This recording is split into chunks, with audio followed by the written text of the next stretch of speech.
అందరికీ నమస్కారం. ఈరోజు ఒక మంచి కథ తెలుసుకుందాం. పూర్వం బలిచక్రవర్తి అనే రాజు ఉండేవాడు. అతని చాలా ధైర్యవంతుడు, దానశూరుడు. అతని రాజ్యంలో ప్రజలు సంతోషంగా జీవించేవారు. ఎవరు ఏది అడిగినా లేదు అని చెప్పేవాడు కాదు.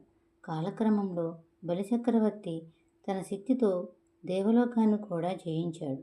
దేవతల భయంతో మహావిష్ణువు దగ్గరికి వెళ్ళి, ప్రభు, బలి మంచివాడే, కానీ గర్వం పెరిగిపోయింది అని ప్రార్థించారు. అప్పుడు మహావిష్ణువు చిన్న బ్రాహ్మణుడు బాలుడి రూపంలో వామనుడుగా భూమిపైకి వచ్చాడు. ఆ రోజు బలిచక్రవర్తి మహాయజ్ఞం చేస్తూ ఉన్నాడు. ఆ యజ్ఞంలో రాజులు, ఋషులు, ప్రజలు అందరూ కూర్చున్నారు. అక్కడ రాక్షస గురువు అయిన శుక్రాచార్యుల వారు కూడా ఉన్నారు. అప్పుడు అక్కడికి చిన్న వామన రూపంలో వచ్చిన ఆ బాలుడు అక్కడికి వచ్చాడు. అతని ముఖం దివ్యకాంతితో మెరిసిపోతూ ఉంది. చేతిలో చిన్న గొడుగు, కమండలము ఉన్నాయి. వామనుడిని చూసిన వెంటనే బలిచక్రవర్తి గౌరవంగా లేచి, స్వామి, మీకు ఏం కావాలి? బంగారమా, ఆవులా, గ్రామాలా అని అడిగాడు. వామనుడు నవ్వుతూ, 3 అడుగుల నేల చాలు మహారాజా అన్నాడు. అది విని సభ అంతా నవ్వింది. ఇంత చిన్న కోరిక అని ఆశ్చర్యపోయారు. కానీ బలిగురువు శుక్రాచార్యులు మాత్రం భయపడ్డాడు.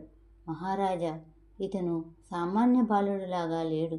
ఇతనే ఒకవేళ మహావిష్ణువేమో అని అన్నాడు. అయినా బలిచక్రవర్తి ధైర్యంగా మాట ఇచ్చాక వెనక్కి తీసుకునేదే లేదు అని అన్నాడు. చిన్న వామనుడుగా ఒక్కసారిగా పెరుగుతూ విరాట పర్వం ధరించాడు. అతన్ని తల ఆకాశాన్ని తాకింది. కళ్ళు సూర్యచంద్రులా మెరిశాయి. మొదటి అడుగుతో భూమంతా కొలిశాడు.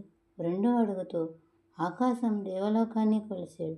అప్పుడు గంభీరమైన స్వరంతో, బలి, 3వ అడుగు ఎక్కడ పెట్టాలి అని అడిగాడు.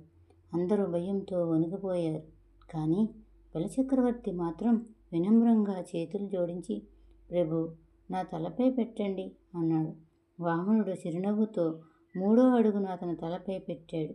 వెంటనే బలి గర్వం తొలగిపోయింది. అతని భక్తి నిజాయితీ చూసి మహావిష్ణువు సంతోషించాడు. బలి, నువ్వు గొప్ప భక్తుడవు. ప్రతి సంవత్సరం నీ ప్రజలను చూడటానికి నువ్వు భూమిపైకి రావచ్చు అని వరమిచ్చాడు.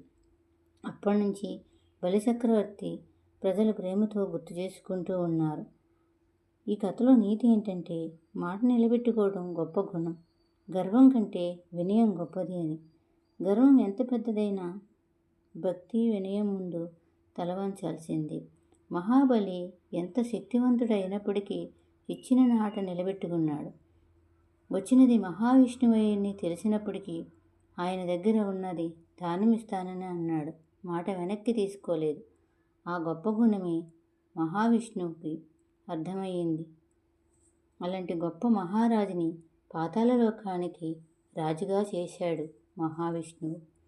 మహాబలి లాంటి గొప్ప రాజు ఇంకా ఎవరూ లేరు.